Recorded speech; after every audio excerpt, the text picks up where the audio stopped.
Étude biblique du livre des 2 Rois, chapitre 4, verset 1 jusqu'à 38, partie 2. Élisée, la veuve et la Sunamite.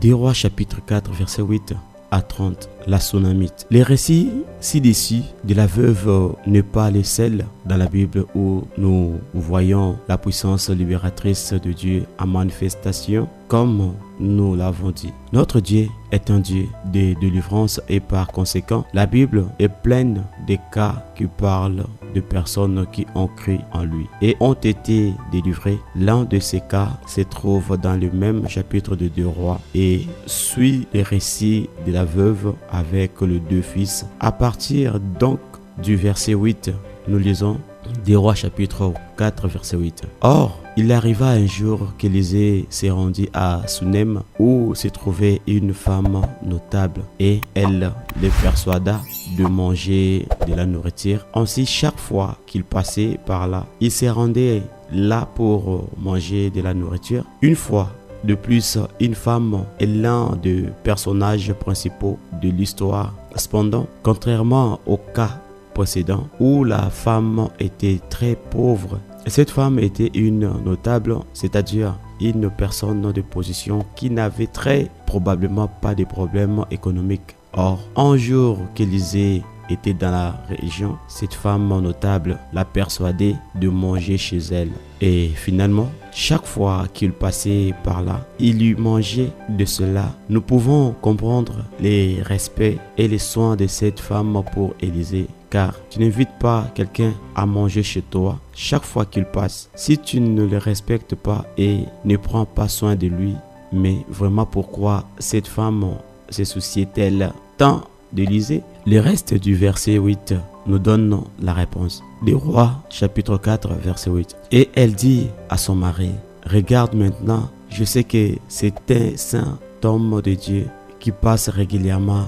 près de nous. » Pour cette Sunamite, Élisée était un saint homme de Dieu. C'est pourquoi elle était si gentille avec lui. Son respect et son attention pour Élisée étaient les reflets de son respect et de son attention pour le Dieu d'Élisée. Néanmoins, les soins de la femme ne s'arrêtaient pas à la nourriture. En effet, les versets 9 et 10 nous disent qu'il est allé plus loin. 2 Rois, chapitre 4, versets 9 à 10. Et elle dit à son mari, « Regarde maintenant, je sais que c'est un saint homme de Dieu qui passe régulièrement près de nous. S'il vous plaît, faisons une petite chambre haute sur le mur et mettons-y un lit pour lui, une table, une chaise et un chandelier. Ainsi, chaque fois qu'il viendra chez nous, il pourra s'y coucher. » Vraiment, à quel point cette Sunamite était attentionnée envers Élisée. Non seulement elle lui offrait de la nourriture, mais elle voulait aussi lui construire une chambre pour qu'il puisse y rester à chaque fois qu'il passerait. Inutile de dire que Dieu ne pouvait pas laisser les soins et l'attention de cette femme sans récompense. Les versets 11 à 13 nous dit 2 Rois chapitre 4 verset 11 à 13. Et il arriva un jour qu'il vint là et il se rendit dans la chambre haute et s'y coucha. Puis il dit à Géasi, son serviteur, « Appelle cette Sunamite. » Quand tu l'avais appelée, elle se tenait devant lui et il lui dit, « Dis-lui maintenant, regarde, tu t'es occupé de nous avec tous ces soins. Que puis-je faire pour toi? » « Non, au roi ou au commandant de l'armée. » Elle répondit, « J'habite parmi les miens. » Élisée a reconnu et était reconnaissant de l'intérêt que cette Sunamite avait pour lui. Alors, en retour à sa bonté, il lui suggéra d'abord de parler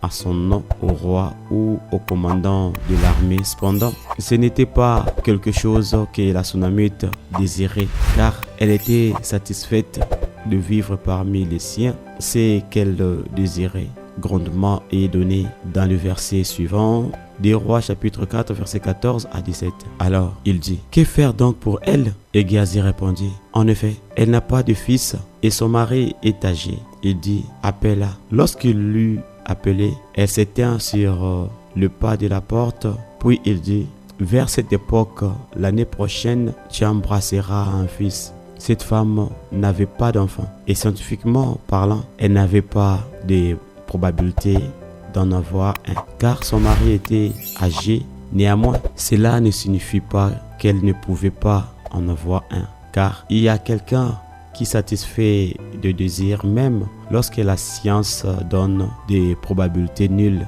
pour leur satisfaction. Qui est-ce? La réponse est Dieu. Comme nous l'avons dit en examinant le cas de la veuve, pour Dieu, rien n'est impossible. Et quand quelque chose est sa volonté, cela se produira, quelles que soient les probabilités. Pour la science, cette femme n'avait aucune probabilité d'avoir un enfant. Et pourtant, parce que c'était la volonté de Dieu d'en avoir un, elle l'aurait. En dehors de cela, un autre point qui est également remarquable est qu'Élisée ne savait pas dès le début les désirs de la femme qui serait satisfaite, sinon il ne lui suggérait pas initialement de parler de son nom au roi ou au commandant de l'armée, ni ne demanderait à Géasi de lui dire quoi faire pour elle. Cependant, il n'y a rien d'étrange à cela, car Élisée, comme tout autre homme qui a l'Esprit Saint, ne pouvait acquérir la connaissance que par le cinq sens ou par la révélation de Dieu.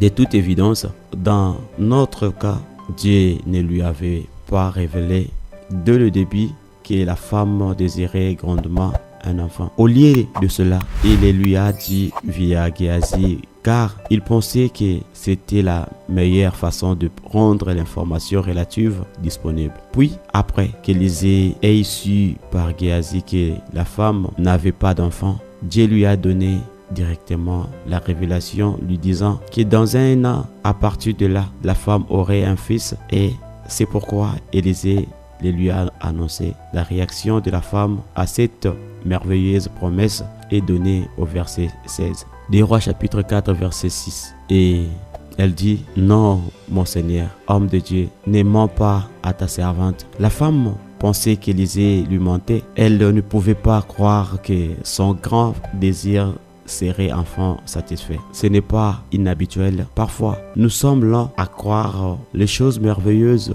que la parole de Dieu dit que nous avons, ou les choses que Dieu nous promet. Nous pensons qu'ils sont trop beaux pour être vrais.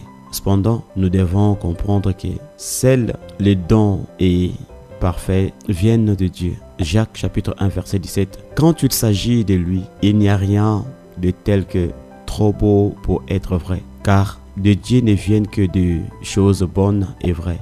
Comme Ephésiens 3 verset 20 nous dit que Dieu est capable de faire excédent abondamment au-dessus de tout ce que nous demandons ou pensons. Il n'a aucun problème à faire de ce qu'il veut. Pour en revenir à la femme, à mon avis, la promesse d'un enfant était pour elle quelque chose qui appartenait vraiment à la sphère du surabondant. Des Rois chapitre 4 verset 17. Mais la femme devint enceinte et enfanta un fils au moment fixé qu'Élisée lui avait annoncé. Au bout d'un an, la femme enfanta un fils exactement comme Dieu le lui avait promis. Bien qu'il puisse sembler que l'histoire pourrait très bien se terminer ici, ce n'est pas la fin, et ceci parce que le verset qui suit nous dit pour un grand problème qui est apparu à la santé de l'enfant quand tu l'as grandi. Des Rois chapitre 4 verset 18. Avant, et l'enfant grandit. Or, il arriva un jour qu'il sortit vers son père, vers les moissonneurs, et il dit à son père, ma tête, servante, portez-les à sa mère. Lorsqu'il eut pris et amené à sa mère, il s'agit sur ses genoux jusqu'à midi, puis mourit. L'enfant a été atteint d'une maladie si grave qu'il est décédé très rapidement, comme nous pouvons le voir, malgré le fait que l'enfant était un don de Dieu, qui, selon Jacques chapitre 1 verset 17, était parfait et bon. Le diable a réussi à les frapper, mais encore une fois, ce n'est pas étrange. Vraiment, nulle part la parole de Dieu ne dit que les enfants des croyants ou parents ou frères ou épouses ou les croyants eux-mêmes ne seront jamais malades. Il y a un ennemi, le diable, dont le travail est de causer la maladie. C'est pourquoi la Bible appelle les maladies qui ont été guéries par le Seigneur Jésus-Christ comme opprimées par le diable. Actes chapitre 10, verset 38. Elle les appelle ainsi parce que le diable les a opprimés par la maladie. Ainsi, la mort et la maladie ne sont pas des choses qui viennent de Dieu.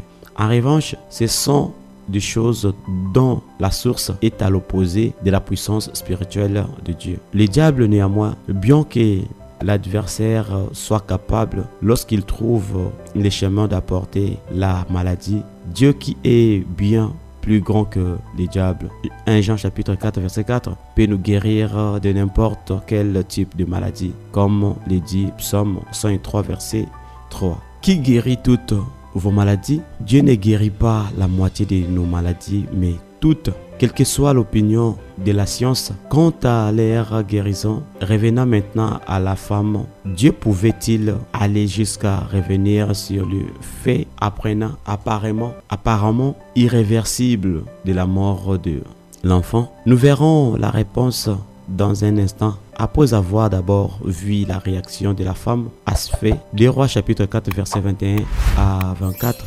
2 Rois chapitre 4 verset 21 à 24. Et elle monta et le coucha sur le lit de l'homme de Dieu, ferma la porte sur lui et sortit.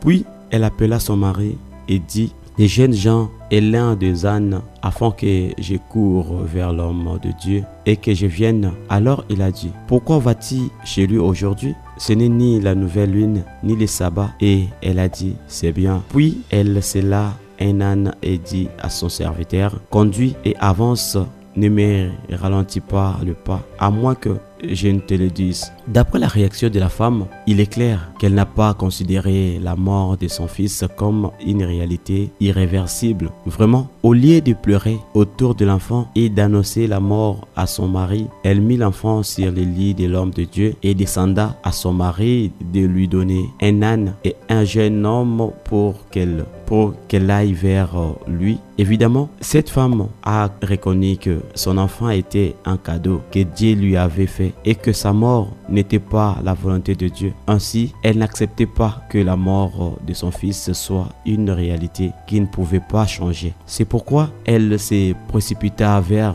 Élisée et ne dit à personne ce qui s'était passé. Les versets 25 à 28 nous racontent ce qui s'est passé lorsqu'elle a rencontré Élisée. 2 Rois chapitre 4 versets 25 à 28. Et elle partit donc et alla vers l'homme de Dieu à la montagne du Carmel. Ainsi, lorsque l'homme de Dieu la vit de loin, il dit à son serviteur Géasi: regarde la Sunamite femme, courez maintenant à sa rencontre et dites-lui: est-ce que ça va pour toi?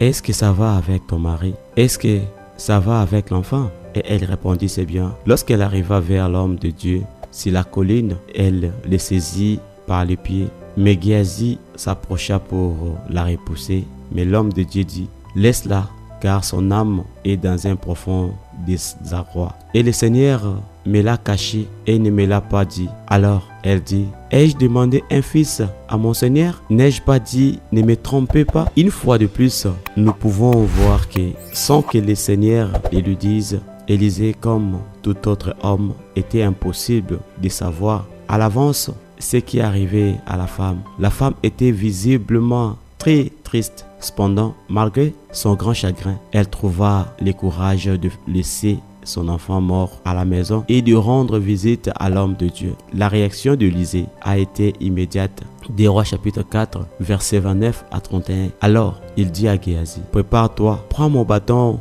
dans ta main et mets-toi en route. Si vous rencontrez quelqu'un, ne le saluez pas, et si quelqu'un vous salue, ne lui répondez pas, mais pose mon bâton sur le visage de l'enfant. Et la mère de l'enfant dit: tant que l'Éternel est vivant et tant que ton âme est vivante, je ne te quitterai pas. Alors il s'éleva et la suivit. Il s'éleva et la suivit. Devant eux, il dirigea les bâtons sur le visage de l'enfant, mais il n'y avait ni voix ni oui. Il retourna donc à sa rencontre et lui dit, l'enfant ne s'est pas réveillé. Géasi arriva le premier dans la maison, mais bien qu'il ait fait ce qu'Élisée lui avait dit, l'enfant ne s'est pas réveillé. Au bout d'un moment, Élisée et la mère de l'enfant arrivèrent également. Des Rois chapitre 4 verset 32 à 33. Quand Élisée entra dans la maison, l'enfant était étendu, mort sur son lit. Il entra donc, fermant la porte derrière eux et prie le Seigneur. Élisée a prié le Seigneur. C'était sa réaction à la situation. Il était certainement dans une situation difficile. L'enfant que Dieu avait promis à cette femme à travers lui était mort. Et sans aucun signe de guérison, même après que Géasi ait fait ce qu'Élisée lui avait dit. Néanmoins, nous ne voyons à aucun moment Élisée perdre sa confiance en Dieu ou se sentir frustré et abandonné. Au lieu de cela, il a fait face à la situation comme il se doit. Il a prié le Seigneur. C'est le Seigneur qui est la source de toutes les réponses et Élisée avait besoin d'avoir une réponse sur ce qu'il fallait faire avec la situation. Alors, il pria les celles qui connaissaient la réponse, le Seigneur. En conséquence, Dieu a répondu à sa prière. Les versets 34 jusqu'à 35 nous disent, des Rois chapitre 4 versets 34 à 35, et il monta et se coucha sur l'enfant et mit sa bouche sur sa bouche, ses yeux sur ses yeux et met sur les mains et il s'étendit sur l'enfant et la chair de l'enfant s'est réchauffée. Il est revenu et a fait des allers-retours dans la maison, puis il est remonté et s'est étendu sur lui, puis l'enfant a éternué cette fois et l'enfant a ouvert les yeux. Toutes ces choses que le passage ci-dessus nous dit qu'Élisée a fait n'était pas quelque chose qui est sorti de son esprit. Au lieu de cela, ils ont été faites après la révélation de Dieu. Qu'est-ce que ce soit le cas est évident par les résultats. L'enfant a été guéri et Élisée l'a rendu à sa mère. Des Rois chapitre 4 verset 36 à 38. Et il appela Géasi et dit, appelle cette Sunamite. Alors il appela. Et quand elle fit entrer chez lui, il dit, prends ton fils. Elle entra donc, tomba à ses pieds et se prosterna à terre. Puis elle prit son fils et sortit et Élisée retourna à Gilgal. Dieu a délivré la femme et renversé le fait apparemment irréversible de la mort de l'enfant, montrant par là qu'il peut vraiment aller aussi loin qu'il le faut pour délivrer ceux qui recherchent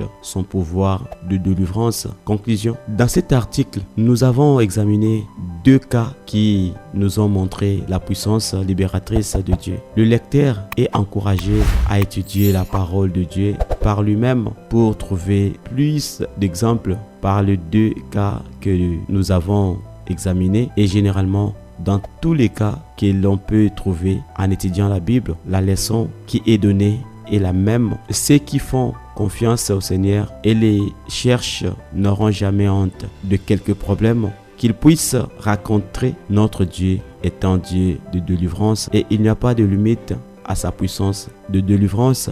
Il peut aller jusqu'à remplir d'huile des vases vides ou ressusciter des enfants morts pour délivrer son peuple. Il est vraiment capable de faire infiniment au-delà de tout ce que nous demandons ou pensons. Puissions donc dans tous ces dons nous pourrions avoir besoin faire confiance à la puissance libératrice de Dieu en étant sûrs que si nous faisons cela, une seule chose se produira, nous serons délivrés. Abonnez-vous sur notre chaîne pour plus de partage biblique et que Dieu vous bénisse abondamment au nom de Jésus-Christ, car rien n'est impossible à celui qui croit. Toi qui crois à la parole de Dieu, crois déjà que tout ce que tu lui demandes, Dieu l'a fait déjà.